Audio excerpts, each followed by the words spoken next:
Good afternoon and almost evening. I feel like we're in that somewhat in between time. Welcome to the Yale Center for British Art. My name is Hannah Warta-Kinney. I am the head of the education department here, and I am so delighted to have so many of you here in person and also those joining us online for this first look at painters, ports, and prophets, artists and the East India Company, 1750 to 1850, an exhibition which is newly on view on our third floor here at the YCBA. When you go up to the exhibition, you will find more than 100 objects drawn primarily from the YCBA's holdings. And you might be surprised to know that this is just a small fraction of the works related to Asia that the YCBA has in its collection, which number almost 2,000 works, many of them collected by Paul Mellon, our founder and our benefactor. And I think that really points to the global histories of British art that we are showing and thinking through here at the YCBA. This exhibition comes with a fabulous catalog that I will show you here and is also available at our bookshop, which has contributions from historians, art historians, conservators, and scientists. And we're really pleased to have Romita Ray, Associate Professor of Art History at Syracuse University, here with us this evening to be in conversation with the exhibition's curators, Laurel Peterson, Assistant Curator of Prints and Drawings here at the YCBA, and Holly Shaffer, Associate Professor in the Department of History of Art and Architecture at Brown University. As the title of this program tonight suggests, we hope that this will be your first look, but certainly not your last look at this exhibition. Over the spring, we have a wide range of programs to help you look again and again, ranging from tours with the curators, our museum docents, gallery talks, community day programs, a concert, as well as more focused scholarly conversations for faculty members and students. Looking at our education department calendar, we are already very booked with class visits from people from Yale and further afield. So this is going to be a very rich period of looking and thinking at this about this exhibition. And we invite you back to our opening event for all of our spring exhibitions on February 26th, where Holly and Laurel will be in conversation with artist Reena Banerjee, whose work Take Me, Take Me, Take Me to the Palace of Love is being installed right outside in our entrance court. They will be in conversation with Yasufumi Nakamori about how artists are shaped by and actively shape global consumer cultures. And we'll also have opportunities to see all of the exhibitions in the gallery. So please come back and join us on February 26th. And so in highlighting these range of programs for you, I also want to point to the important role that exhibitions offer as places for new questions, for new ideas, and new connections to form when we look closely together at works of art. And so in that spirit, we invite you after this portion in the galleries to go, in the lecture hall, to go up to the galleries for some more intimate and informal conversations about key works in the exhibition. So looking together is what we are all here for. Before I turn it over to this evening's speakers, a few housekeeping notes. We will have time for questions at the end of the conversation. And we ask that if you are joining us online, that you use the chat function to put questions in, and we will bring them into the conversation here in the room. If you are in our audience in person and would like to ask a question, please wait for the microphone so that the people online can hear you, but also everyone else in the lecture hall can hear you. And one last thing, if you haven't turned off your cell phones, this is a moment to silence your ringer. And with that, I will turn it over to our speakers. Thank you very much. So good afternoon. Holly and I are so thrilled to be here sharing this first look with all of you, and also here to be with Romita, who is one of the wonderful collaborators that we worked with in creating this show. And so we're so grateful for the collaboration that made this exhibition possible. As Hannah mentioned, this exhibition draws from the YCBA's vast collections, and which really has a strength and works in Asia that many people may not know about. And the exhibition really showcases this extraordinary range of objects made by artists trained in India and Britain and China, and we're excited to share some of those with you tonight. These artists worked along the trade routes of the British East India Company in a crucial 100-year period. The company was founded in 1600 with the exceptional advantage of being granted a monopoly on British trade with Asia. Yet between 1750 and 1850, this business transformed itself from a trading enterprise into a military and political force, waging war to rule India and to sell opium to China. And it's worth noting that in this period, the company's army was double the size of Britain's standing army. So to advance its aims, the company encouraged its agents to commission art. Artworks could be used to represent commodities or potential commodities, for gifts, and also for information gathering. And artists also responded to these aims and to new patrons with new innovative works of art.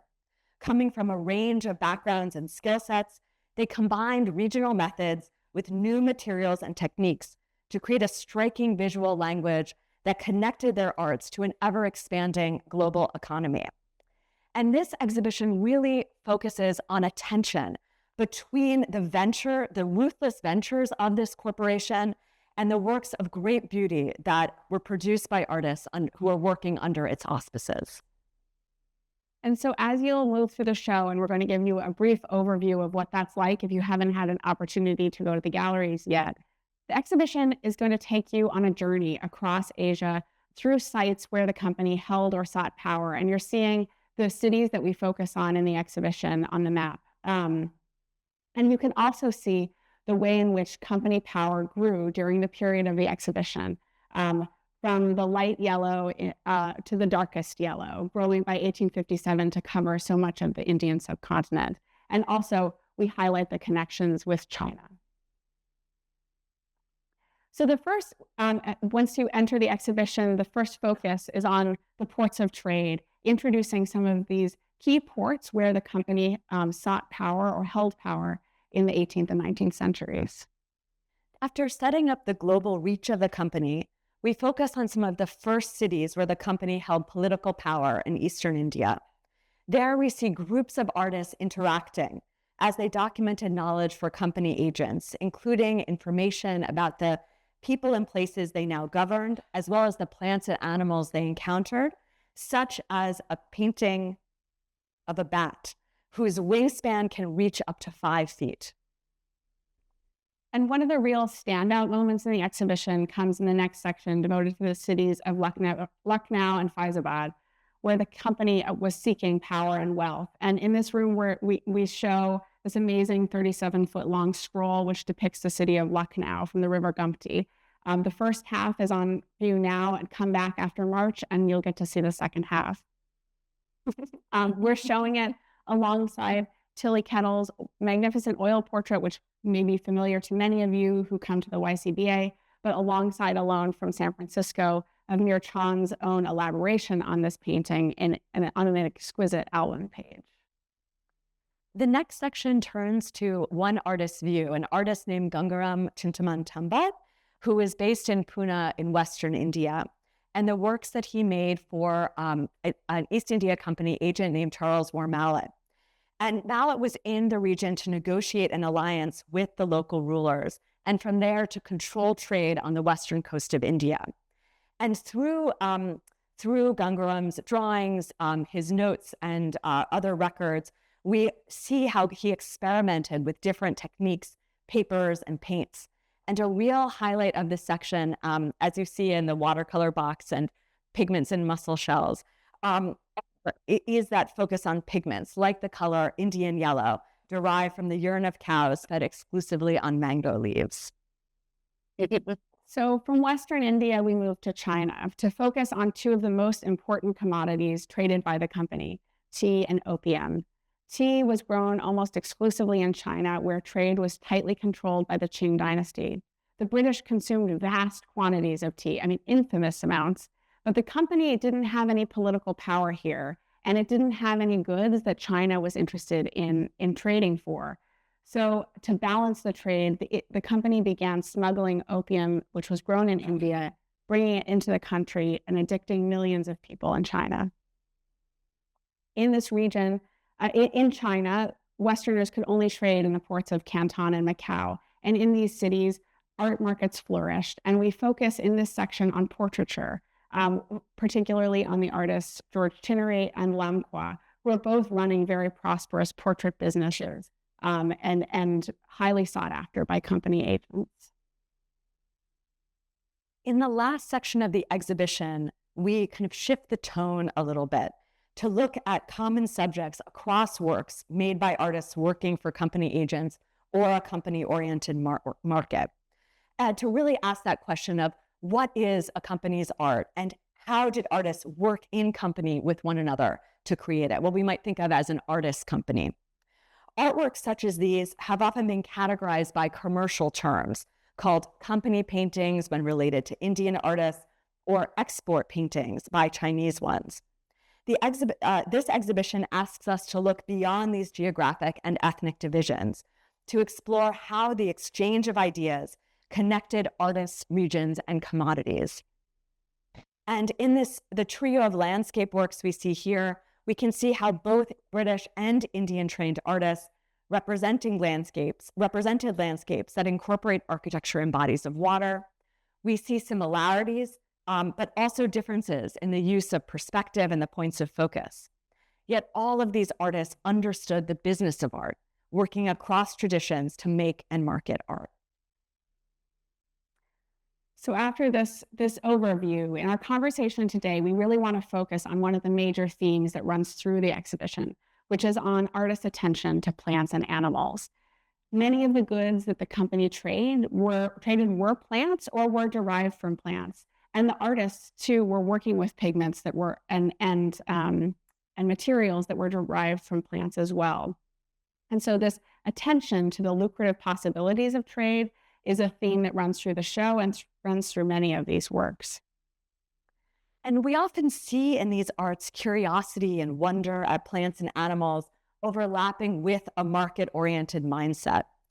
Artists who worked in the company's orbit visually recorded commodities and their processes of manufacturing. They also documented plants and animals as part of a scientific interest, as well as connected to leisure activities like hunting and horse racing, as well as to just transportation around the town. Okay, so now I get to ask Holly, this is quiz time, quizzing the curators over here. One of the words that really popped out for me in the title of your exhibition, and certainly in the catalog title, is the word profit. Because as art historians, we kind of dance around this word a lot. We don't like to acknowledge that art involves money and is very much part of a profiteering network. So we avoid it, but I'm so glad you put it out there. So keeping that in mind, I was wondering if you could tell us a little bit more about the relationship between company and the East India Company in particular, as you mentioned, a maritime enterprise that then shifts into land, that taxes land, that gains revenue from land, that's extracting that revenue, investing in plant commodities, which is all about shifting wealth at the end of the day, right? So can you tell us a little bit more about the relationship between the plants, especially those that are featured in your exhibition, and company profiteering, right? So today, the word of the day is profit making, yeah, profits. And how do they feature in the political economy of British India, right? And the company really builds its profits on plants and on land. So can you take that question forward, please? Let's see what you can do with it. So one of the first works that really, that has been a kind of a guiding work for us in the show and really answers that question about profit is this magnificent bread nut, which when you go up into the exhibition, get up close and you'll see it just sort of advertises the sense of bounty with the dripping latex coming out of the freshly cut fruit. But this fruit has a very complex imperial story. This is a bread nut, which is an ancestor of the breadfruit. In the early 19th century, they were thought of as interchangeable. And Europeans were fascinated by this fruit When the fruit was encountered in the South Pacific, they called it a breadfruit because they saw it as a natural bread, a very nutritious starch that required very little labor and could feed an enormous number of people. In the 18th century, this takes on economic implications. The plant was famously transported to the Caribbean, where the intention was for it to serve as food for the enslaved population there, to sort of force them to spend more of their labor on sugar production. And in India, at a time when famines were devastating populations, the same Joseph Banks in London thought perhaps this has potential in India too to serve as a food source for the population. So it's entangled in this story of wealth, or seeking wealth, seeking profit, and foodstuffs. And the work itself is wonderfully embedded in the story of the company. When we took an X-ray to look at the watermark, this is made by a the paper is made by a British paper maker, the Watman Company. But on the right-hand side, what you see is UEIC, United East India Company. So it's the bail mark, the stamp that was put on goods shipped by the East India Company. So this paper was actually made for the company and almost certainly painted for a company agent interested. And it is one of many versions. So there was a real attraction to this subject. Mm-hmm. Wonderful. Thank you. So just so you know, we're all staring into the great void here because we can't look behind. So we have a special screen here that we can look at. So please forgive us if we're looking there and not looking up there, right? But, this is super interesting because what your exhibition does really beautifully is it gives us these nodes. So here is one visual node of the breadfruit that then opens up these global histories, right? So it's like peering down, it's almost like this Alice in Wonderland phenomenon. You look through the keyhole and a whole new world opens up before you. So I wondered if you could talk a little bit more, and you mentioned paper over here, Laurel, about the circulation of people, of plants, pigments, and paper connected to the sort of expanding global economy, right? Because when I look at the breadfruit here, I immediately think about this extraordinary drawing that is now in the Linnean Society of a breadfruit tree at St. Vincent's, which had a fantastic botanical garden as well. So there are all these other threads that you can pull out of your exhibition. And wealth is not just commercial wealth, it's ideas, it's knowledge, it's people, plants, foodstuffs, recipes, innovation, creativity, which involves pigments and papers. So could you both speak to that as well, please? Absolutely. A kind of a compact example of this can be seen in the center of the case here, which is a Reeves and Sons watercolor box, which and on the text it says it is for the Honorable East India Company. So again, these are pigments in compact watercolor cakes that are able to be kind of moved across company networks. And many of those, some of those pigments, like indigo, which is in this box, were primarily produced in India. Company agents, military surveyors, draftsmen, many artists who worked for the company or under its auspices were trained in draftsmanship and would have been using watercolors like these. So that's fascinating because it's also about the portability of knowledge and how the world, in many ways, these objects are getting smaller, right? So things get smaller, boxes appear, and I know the wonderful Paula Bartucci among us, this sort of accompanies that desire to grasp the world through not only making knowledge portable, but also recording must become portable, right? So the sort of equivalent to scientific instruments, these are artistic tools of knowledge. Yeah. And they're seeking these new pigments too. And one of the real pigments that we studied a lot in the show, and I think we'll talk a little bit later about too, is this Indian yellow, which you see in the mango, which very helpfully fluoresces under ultraviolet. So you can see in that central mango that it's fluorescing. And Indian yellow is this pigment that's only made in India, made through this process that was secret in the 18th and 19th centuries of feeding cows a diet solely of mango leaves and then using their urine. It's interesting to pause on James Forbes, whose album The Mango Painting is, as well as this fish and a hoopoe with a citron plant and a sprig of wheat, to think about paper and how much paper was being used by company agents and artists. Forbes spent over 20 years in India. He started as a low-level administrator known as a writer in the company's service, and he rose to become a revenue collector for over 100 villages in Gujarat. And he drew so many plants and animals on his voyages between England and India via Brazil and Southern Africa, and as well as his travels across India. And some of these were made on the voyages, like this fish. There was a lot of time to spend on a boat, and he described how bored he got while they were stuck in the tedious calms, as he called them. And he would bide the time by drawing all of the fish that they were catching and munching on, as well as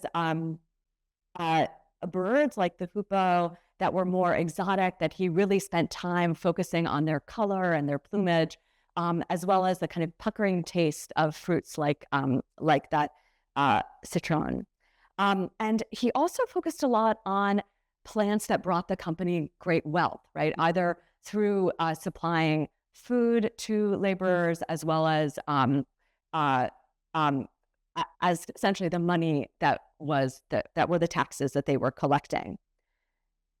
And Forbes is also very interesting because he collected so many other artworks in India, like Chinese paintings. He also collected Mughal paintings and calligraphies, as well as European prints. And these informed how he painted the world around him. And he made hundreds and hundreds of drawings on paper that filled the 13 volumes here at the YCBA. And they really bring the company's ambitions, its infrastructure, and the details of its trading, military, and governmental operations into view. Can I just say a quick word about mangoes? I've had this sort of wonderful intake of breath whenever you would mention mangoes and talpi, I guess, right? I don't know. When you talked about James Forbes, I was thinking also about Elie Riel, who began as a very young kind of lowly ranked official, right, in the ranks of the East India Company administration in Madras, and then rises to become governor of Madras. And when he comes back to Britain, he writes about his favorite mango pickle, which he misses tremendously. So he wants it shipped out to him in Britain. So there are many implications to the mango, especially with regard to this campus. So who knows, if he hadn't had his mango pickle, if he would have sent the check that found it, Yale University. So we have a lot to thank mangoes tonight. And anyway, I wanted to sort of lighten the mood a little bit. But what's quite extraordinary about your exhibition, if I may add, and this is something that I think once you read the catalog, you will see this, is that you have drawn in the conservation aspect so beautifully that it's not something that's being done behind the scenes, but it is very much part of the exhibition. It's part of the exhibits. And when you read the catalog, you'll see the conservation threads its way throughout. So it's not just one chapter devoted to it, but it really is part of your exploratory process. So kudos to you for that, by the way.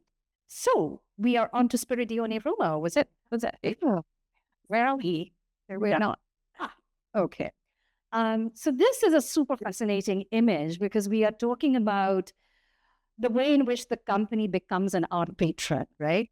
And this is an example, an overt example of the company commissioning a slightly obscure artist in London to paint the ceiling of the Revenue Committee room in the East India House. So this was the East India headquarters in London, Spiridione Roma. And it's interesting that the company doesn't ask someone like, say, as hallowed as Sir Joshua Reynolds to do this, or somebody else who was far more famous. So in many ways, the company is also discovering artists. It's not a very beautifully painted painting as far as art historical standards are concerned, but it's a fascinating image. And you see Britannia here, and it's filled with plant commodities, which are not necessarily visible to your eye. They're shown as commodities. So the little chest that's sitting at eye level for us at the bottom is actually a tea chest. You have porcelain, and you have, again, this notion of maritime trade. And the fact that you would have to look up and look at Britannia who's inspecting these pearls, again, coming directly from India, being offered to her as gifts. This is a very important moment in company history where the company is mired in controversy. People are talking about their greed, their corruption, their open profiteering, shall we say, in India, in part because they're colluding with local nawabs to tax land, and they're accepting very lavish gifts that are allowing for them to become incredibly wealthy. Some of you may be familiar with Warren Hastings, pictures upstairs. It goes through a very infamous impeachment proceeding. So the company is mired in controversy, and this is so much about rebranding oneself as a nationalist enterprise, that all this profit-making is really for the service of the nation. And they were not entirely off the mark, because in fact, company profits are paying for wars, for all kinds of expenses that have bubbled up because of the loss of North America. There are other wars on the continent. So in many ways, it's the money that's being funneled through these channels that is helping to defray costs of the British government as well, already in this period. So it's sort of a love-hate relationship, but what's fascinating is that it is about re-engineering the image of the company, not just as a mercantile enterprise, but as something higher, as virtuous, right, serving Britannia itself. Do you see that idea of bounty over and over again? Yeah. With the bread nut, with the Forbes' mango, among the bananas and all the other fruits. And through the show, we see this over and over again of this idea of a cornucopia being lifted up, which of course also hides so much of the devastation that the company is yielding. Absolutely. And we also have cotton, bales of cotton here. And the fact that the sea is connecting all these people as well, right? We're talking about, Asia now rising as this new economy. And then you have a fading Atlantic economy, right? So these are interesting connections now, all connected by sea. It's interesting to think about kind of company families and how they're working in company as a unit, but also for the company, kind of across Asia. Romita, this is a kind of a fascinating painting that you've had great insights into.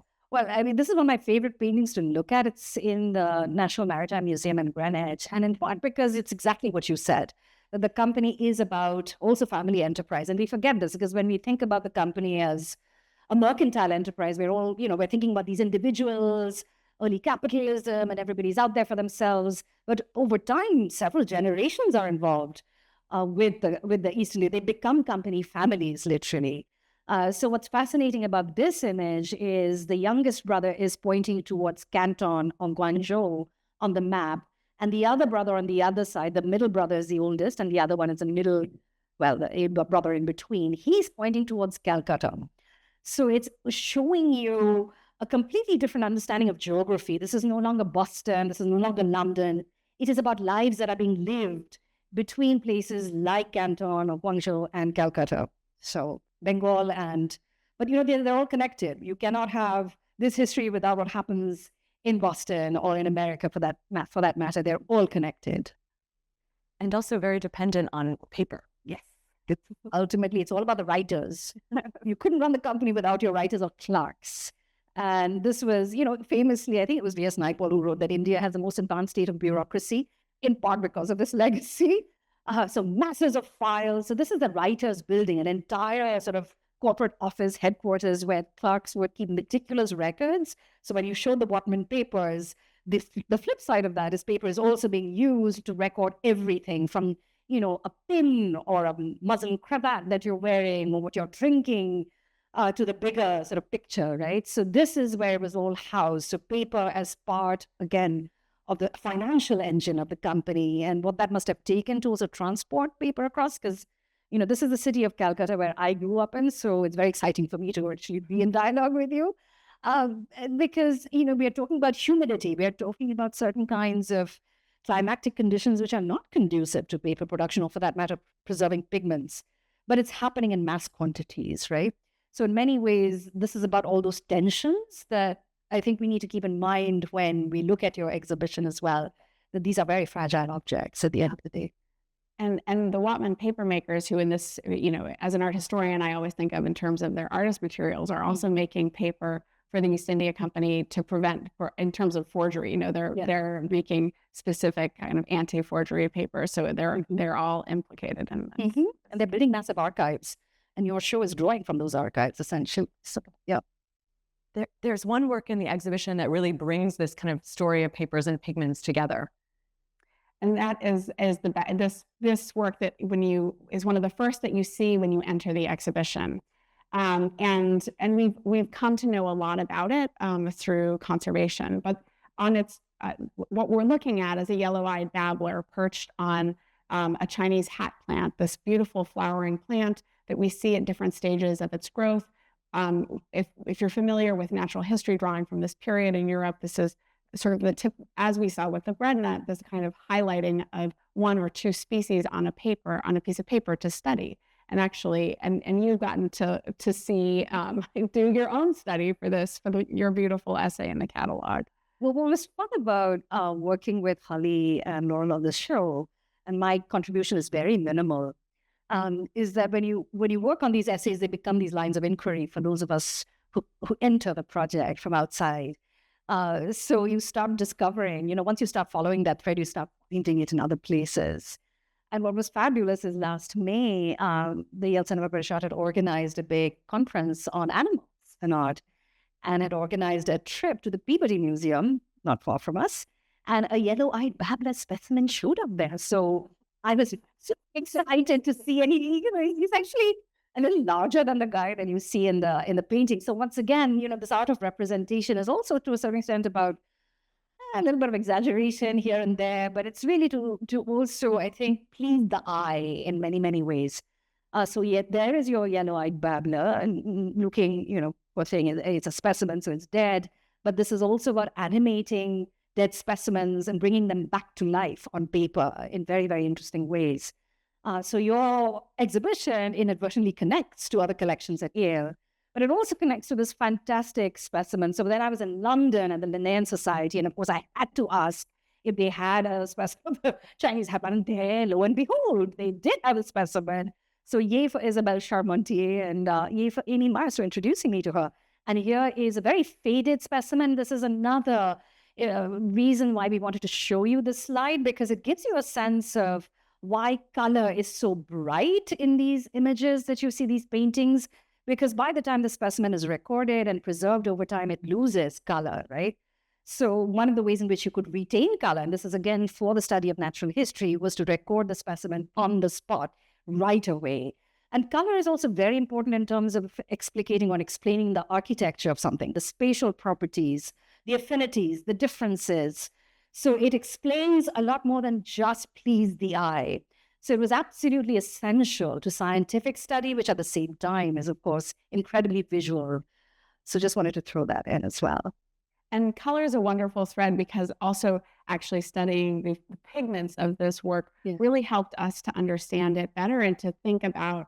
And one of the questions that we had throughout the show was, how do we understand more about these works for whom the artist is no longer known? And this is one of those works. And to kind of pick up the conservation thread too, for me, one of the most memorable moments in studying works with conservators was when we looked at this work. And what you're seeing here is a photograph that I took when my colleague Anita Day shined a UV light on the yellow-eyed babbler. And if you go to the next slide, we saw the yellow fluoresce, which told us that it was Indian yellow, which was really exciting because it confirmed that this work was almost certainly made in India.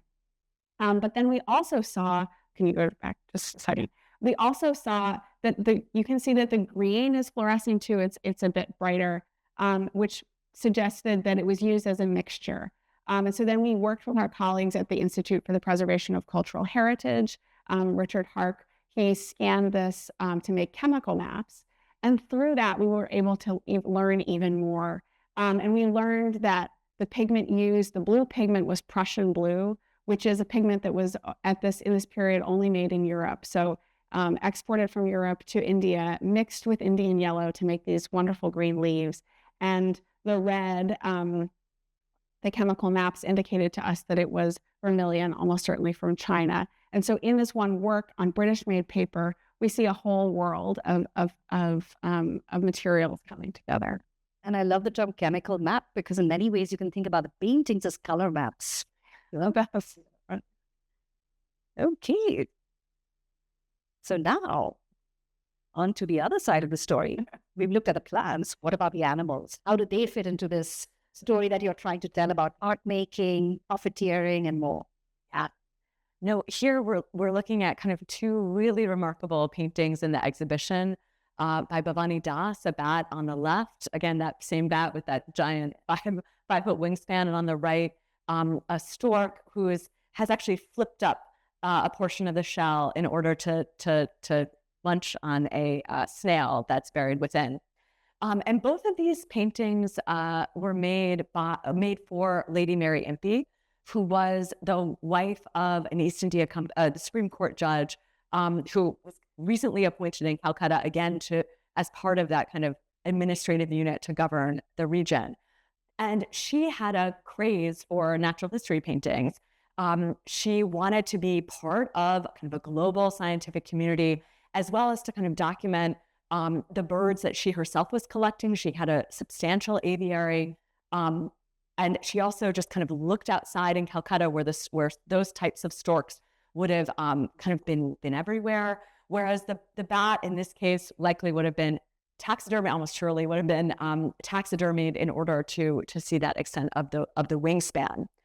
But we know more about collectors and patrons like Lady Mary Impey through other paintings by Sheikh Zain al-Din, like this one. Unfortunately, we don't have one of her with her aviary and menagerie, but this does give a sense for her lifestyle, which was supported by a huge number of employees in India. Here she's looking at a turban that someone's presenting to her, and people are kind of mending clothes and also presenting vegetables for her to choose what the day's meals would be. And so we might think of Lady Mary Impey and her interest in natural history. And these are just a few more of the paintings that she commissioned from Sheikh Zain al-Din, Bhavani Das, and one other artist, Ram Das, as her desire to be part of this global scientific community. And Lady Mary Impey is perhaps one of the best known of these women involved in the natural history community, but many women in India were engaged in this. And we have one example in the show of a botanical specimen drawn by Janet Dick, who had come to India with her husband to Madras and produced numerous botanical drawings, and was really clearly engaged with looking at the work that was made by local artists and trying to replicate that in her own work. Mm-hmm. And thinking about this, what happens when artists are experimenting with new materials and looking at new styles is one of the things that was really exciting to look at in the show. And Bhavani Das's bat is a really wonderful example of that, because here we have this British-made paper, but Bhavani Das is trained in a Mughal style of painting, and so the way that pigment interacts with the paper is quite different. This British paper is quite absorptive, and that gives the work this wonderful little slight translucence in the wings that you see, which allows us to see the remarkable skeletal structure that is mapped underneath. But then if you kind of zoom in, you can also see how he's using a brush made from just a few squirrel hairs to paint painstakingly, this wonderful furry body and the tiny little whiskers to give, and that real sort of density and meticulous detail is something that he had taken from his own artistic practice. And we also see in this, in his work, that he's also using another Mughal technique of what we like to call whiteout, where they basically sharpen the edges of the wings through that use of lead white in this case. I was wondering if you could go back for a second to the full image. The other one where you actually see the edges of the paper as well. The previous one, yeah. One thing that hopefully you've all seen is, the plant drawing also is on a blank background, right? And this is very, very interesting in terms of, again, not just the image, but also the notes that appear. because one of the reasons why they're using a blank background, A, is, of course, you want to hone in, you want to zoom in on this particular specimen, right? Or whether it's a plant or whether it's an animal. But also it allows for different generations of naturalists to come in and write their notes. So you would go back and correct something that perhaps was incorrectly recorded before. So this idea of word, image, and knowledge production is ongoing. So it's like a tabula rasa in the beginning, but then that paper is there for you to mark up literally with notes. So I just wanted to put that out there. It's very, very interesting. And personal detail, if you can go back to Miss Lady Impey for a second. So this is a really, for me personally, growing up in Calcutta is really interesting, because the Impey mansion, which is shown here, was my school. In Calcutta, and it had huge gardens, sort of fruit bat. I wouldn't be surprised that the bat itself was part of her local experience. So what's interesting is you go from a painting like the Money Brothers posing with the ocean behind them and the East India ship, and then you zoom into these sorts of details where you realize how entrenched they are in not only their lives in India, but the landscapes, the plants, the animals that surround them. So I wouldn't be surprised if that fruit bat is actually hanging in one of the trees in her garden, right? Because we had extensive grounds. So this is really, really interesting for me personally, but also in terms of how local the lens becomes, how rarefied it becomes. Yeah, to pick up on your point, wonderful, wonderful point about the notation. And here we're looking at both English and also the Persian script. On another kind of wonderful image by Gangaram Tambad in the collection, we again see that note-taking in two languages, here English and in Marathi. And Gangaram, when he also is going to a ruler's menagerie, animals are also being kind of collected as part of elite networks. And he's observing very closely within the same aesthetic of a natural history illustration, the close details of the plates, the spotted plates of the body, a bit of a downturn of almost as if he's might be eating food below, but then also thinking about kind of those elite networks of entertainment, such as the cheetah. Yeah, very much so. So wonderful example also of in your collections of how animals are not just natural history specimens, but are very much political trophies, right? So this is about a cheetah that was actually captured, given as a gift, and it is housed at the Governor General's estate upriver from Calcutta at a place called Barrackpore. So he had a huge country estate there, and you can see a cheetah hunt on the side by Charles Doyley, whose drawings of interiors are up in the exhibition. And what's fascinating about the landscape view is that you can see that there are elephants, there's a carriage, and there's actually a cheetah hunt. You can hopefully see the cheetah chasing an antelope. So you would have these deer released and then literally get the cheetah to hunt in front of you. And these are all sort of Mughal traditions, royal traditions of hunting in these controlled circumstances. But if you look at the image as well, this is a very picturesque, beautifully landscaped area of parkland attached to the Governor General's house. It had a private menagerie as well. And most likely the vantage point is on elephant back. So they're looking across at the cheetah hunt. So the hidden animal that you don't see here is the elephant. In many ways, it's giving them a certain vantage point, right? The artist a particular vantage point. And then the eye drops to eye level when you're looking at the solo image of the cheetah sort of striding across the page over here. It's interesting to think about these two kind of as two different ways to view a cheetah, right? In this kind of natural history mode against that blank background, and then within the landscape. And we can also think about them in relationship to Mughal paintings, like you just mentioned. And here is a beautiful painting from the Yale University Art Gallery that's on view upstairs. And here we see that kind of long tradition of interest in the natural world, that very careful depiction of a caparisoned horse, as well as a black buck and two deer that will be used as decoys to kind of draw tigers and other animals out for the hunt. And so we can kind of see kind of many of these very different traditions, or not so different, but different traditions kind of coming together in works of art. And one place we see that is in this kind of fabulous watercolor by Sheikh Muhammad Amir, who is working in the neighborhood of Karaya, which is kind of a suburban part of Calcutta that was very popular with company officials. And he's, in fact, showing a very fast and popular horse on the racetrack with a groom at the starting post of a race. And again, he's drawing both from British traditions as well as from Mughal traditions to really bring out this kind of interest in horses and documenting the company culture that's kind of coming into view at this time. Mm-hmm. And I think this is another really important part of this exhibition, is as much as you see the natural history aspect and the commodities, is to think about how these fold back into life, into the sort of material and social flows of life, local traditions, self-fashioning.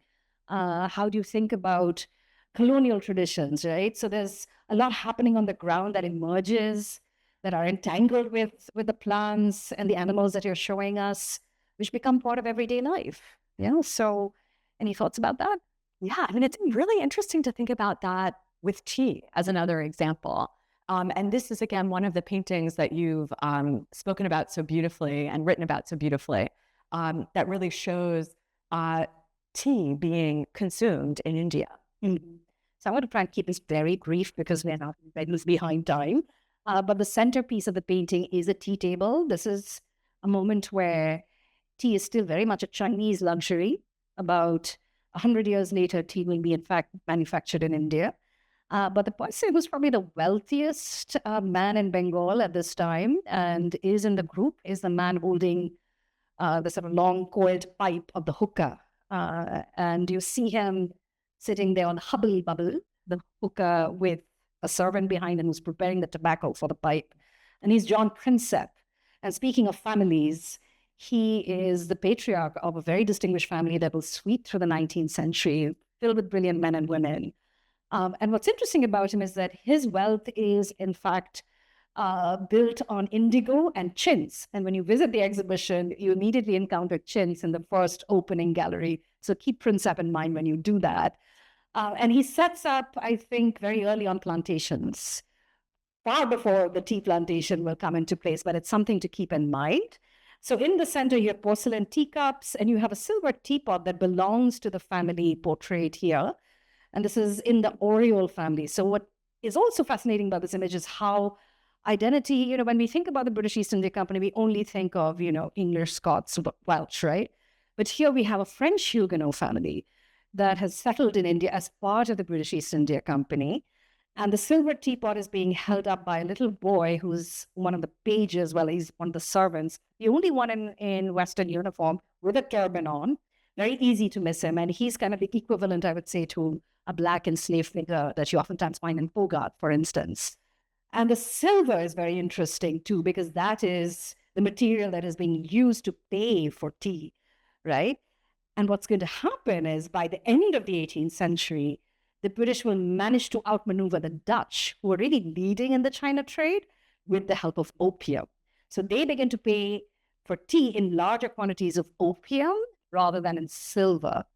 So silver plays a really important role, I think. And if you look back at even American history, and those of us who are art historians, I'm sure all of you are familiar with John Singleton Copley's portrait of Paul Revere and his teapot, crafting the silver teapot. So I'd love for us to think across oceans again and how these histories are connected. It's interesting to go even more into tea, which is another major part of the exhibition. And this painting by William Daniel of the cultivation and processing of tea. And also to pick up on your point about oceans too, and that this painting was painted in Britain, shown at the Royal Academy in London, the sort of premier contemporary art exhibition. But it's clearly the British public, anticipating a British public fascinated by the cultivation of this beverage that they were consuming in greater and greater quantities. And this brings up the important idea that, knowledge is oftentimes very secretive. Who doesn't like secret knowledge, right? And it makes for an interesting story. And they're all very curious about how is a plant actually cultivated, because this was guarded heavily. You could buy tea, but you were only allowed to go up the Pearl River to a certain extent. And here are the Daniels, well, William Daniel in particular, showing us, again, you can see the tea fields in the background, and then they sort of swoop across. You also see the Chinese pagoda here, of course, being loaded up. So you would have these little boats that would then connect to the bigger ships. American merchants will also arrive here. But interestingly, that painting that we just saw probably follows in the footsteps of this particular image made by a Chinese artist for the export trade, Chinese export trade. And all of this is about also Confucian or values of order and discipline in terms of labor and production. And that falls into British art then, right? So it's not just about Chinese artists or Indian artists producing for British patrons or agents, but in fact, British artists adopting these particular compositional formula. So very quickly, the image in the center is produced by a Chinese artist. It is in the Oak Spring Garden collection. And what's fascinating is Sir Joseph Banks, great naturalist at the time, who was the de facto head of Kew Gardens, is also very interested in tea. His wife collects porcelain, and he specifically asks for Chinese artists to send images of the tea plant. And he does this especially with the Calcutta Botanical Garden, where tea is transplanted from China, where the Daniels will finally end up. And in that garden, they try to cultivate the bush, as you see in the print over here. And then, of course, the wonderful detail made on pith paper by a Chinese artist of these tiny little China tea bushes, which are very much like a quasi-bonsai technique, right? The tea plant, as I was telling students earlier, grows up to about 30 feet. And on tea plantations, they're compressed to bush height. And there's a whole other story behind that. But this involves horticulture. It involves pruning and grafting techniques. And this is the knowledge that the British are trying to get their hands on, but it takes them a long time. And you begin to slowly see glimpses like this, which will then point them in the direction of a more plantation-based economy about 100 years later. It's interesting to think about that other product, right? That eventually the company's searching for a product so valuable that it can equal that, balance the trade in tea. And they find it in opium, which they're able to kind of gain control of part of that business when they begin to rule Bengal, Bihar, and Orissa from the late 1750s and 1760s. But what we don't see actually are depictions of opium. And that's because the trade with opium is illegal. The Qing Empire realized how devastating the effects of the plant are. And they banned the trade in 1729, so quite early in the scheme of things. And so we don't actually start to see these types of manufacturing or really any depiction of opium until much, much later. These are after the Opium Wars, and these are made by a company agent who's showing the kind of vast expanse of opium production, kind of on almost like an industrial scale. What's interesting to think about is that there are also works of art of opium made by Indian artists, such as Shiva Lal, and this is a relatively small painting on mica. It was meant to be actually painted on the walls of one of the opium factories, but because of the great uprisings against the company, that never came to pass. But it's interesting to think about kind of these two types of depictions as we're talking about different ways of making art, different ways of composing. That here we have kind of this vastness, industrial aesthetic. And then Shiva Lal is actually much more interested in the people who are doing the actual labor of the manufacture of this product. Wonderful. So this brings me to your final question. It's almost over. Is we've talked a lot about art production as a commercial enterprise. So do you see the show as setting up the idea of an artist's company? Not just the company patronizing art, but an artist company. I mean, yes, very much so. And thinking about the many meanings of company and sort of artists working together, working towards a market that they see from the company. And one of the examples of a group of artists working together are the Daniels, Thomas Daniel, the uncle, and William and Samuel, his nephews, who were brothers. And this is sort of the concluding work in the show, and a real a favorite of many, I think, when Samuel Daniel is in Salon, where he goes as a secretary to the Board of Revenue and Commerce. So he's actually, it's an artist company in that artists are also in the business of the company. And he becomes a ranger in the woods too. So he's painting this world that he sees, but he's very motivated to portray a certain view in that space. And it's also interesting to think about depictions of artists working in the company of one another, right? And the same way that the company kind of is shaping how artists are making art, the types of subjects they're interested in, certain techniques that they're using, artists are also shaping exactly how company agents are seeing and what they're viewing. And here we're looking at a wonderful example by the artist Tinkwa of a studio.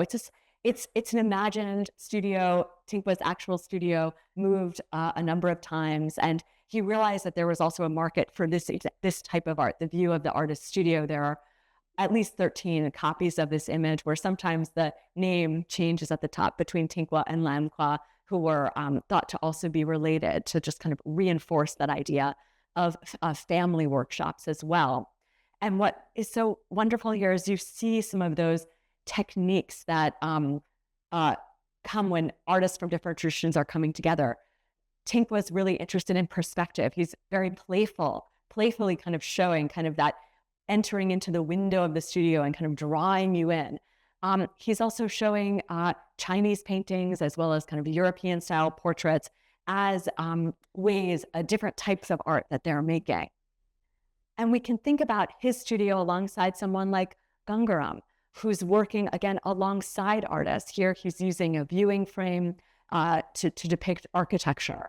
But these are artists who are they're so intelligent and so business-oriented, right? They know what's going to sell. They're making art that's kind of going to seduce their audiences. And we see that in the kind of remarkable, very, very beautiful and innovative artworks in the exhibition on the third floor. Yeah. Wonderful. Well, that's a great way to sort of end our conversation. But I know we were already at 5 p.m., but maybe we can take a few questions from the audience. Let's see, I can't see very well, fortunately, but the young lady here right in front, could you tell us your name? And a mic is coming down to you, so just bear with us for a few seconds. And right here. Hi, my name is Nithya. Firstly, thank you and congrats. This was a wonderful conversation. I'm interested in the work of the bread nut, particularly the artist's address.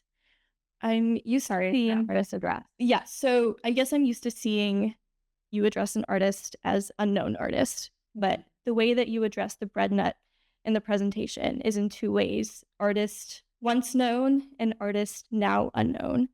And I'm interested in if this is convention or if this is a curatorial decision, and if so, how and whether you consider the function and the autonomy of an artist, and particularly relating to the bread nut, where this artist, functions under the constraints of the company and is first and foremost an agent for agricultural enterprise in the making of that work.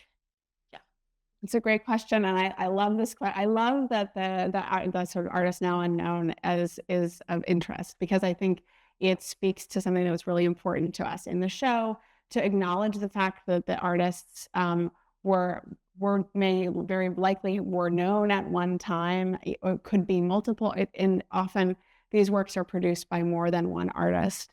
There were many conversations about the exact terminology that we would use. And there's actually a note in the label about this too, that we really are using this term, artist now unknown, in a deliberate way. And I often also say, I interchangeably say artist once known, to kind of to think about that sense of knowing the artist. Yeah, and it's an interesting question of how much can we know about an artist? And this ended up also being one of the driving questions of the show, and one of the reasons why we invested so much and work so closely. And we're so grateful to paper conservators and conservation scientists, because if you don't know the name of an artist, you can still know a lot about how they worked. And this was one way where we really discovered amazing things about works of art, that artists are working in different, what we now tend to think of as styles, right? They're using techniques that are often associated with English watercolor traditions, but they're also using techniques that are also associated either with Chinese paintings, China trade paintings, or with Mughal paintings.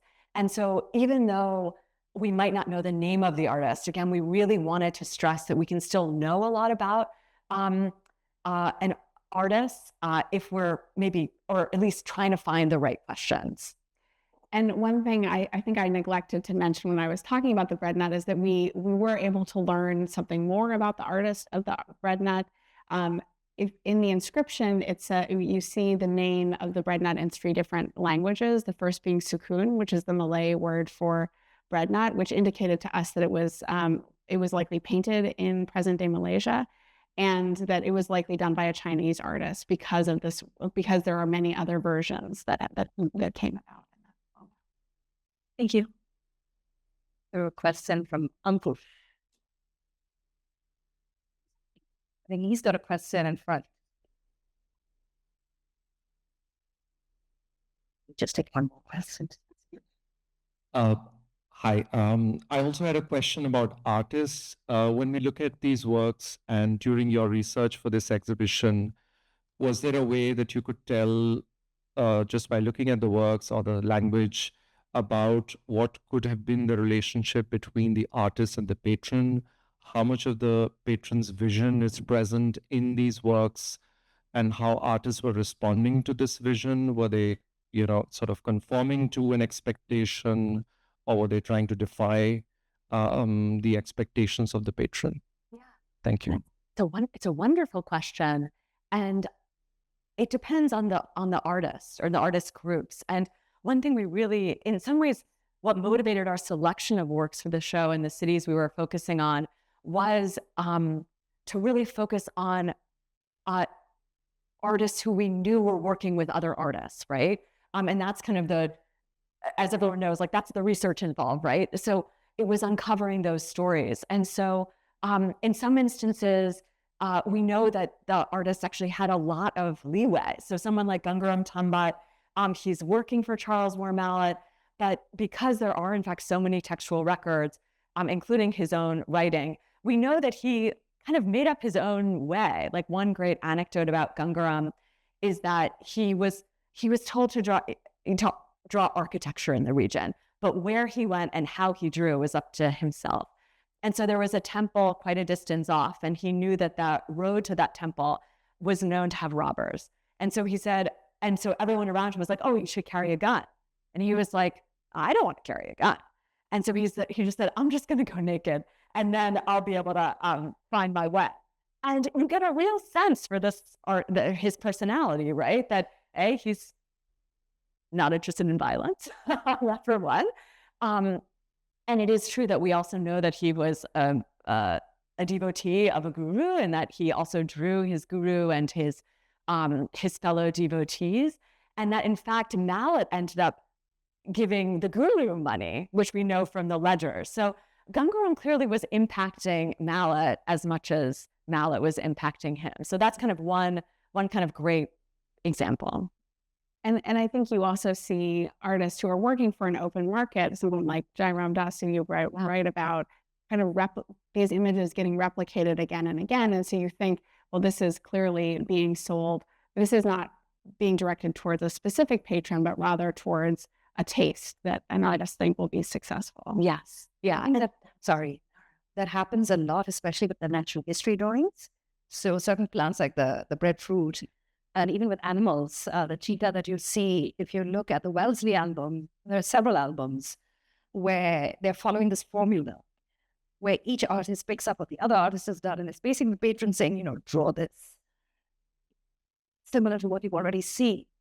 So in that case, I think they're much more constrained by the expectations of how a plant or an animal might be shown. everybody seems to be ready for the gallery. From heaven. Well, thank you so much to our curators and to you for your attention. Congratulations. Yeah.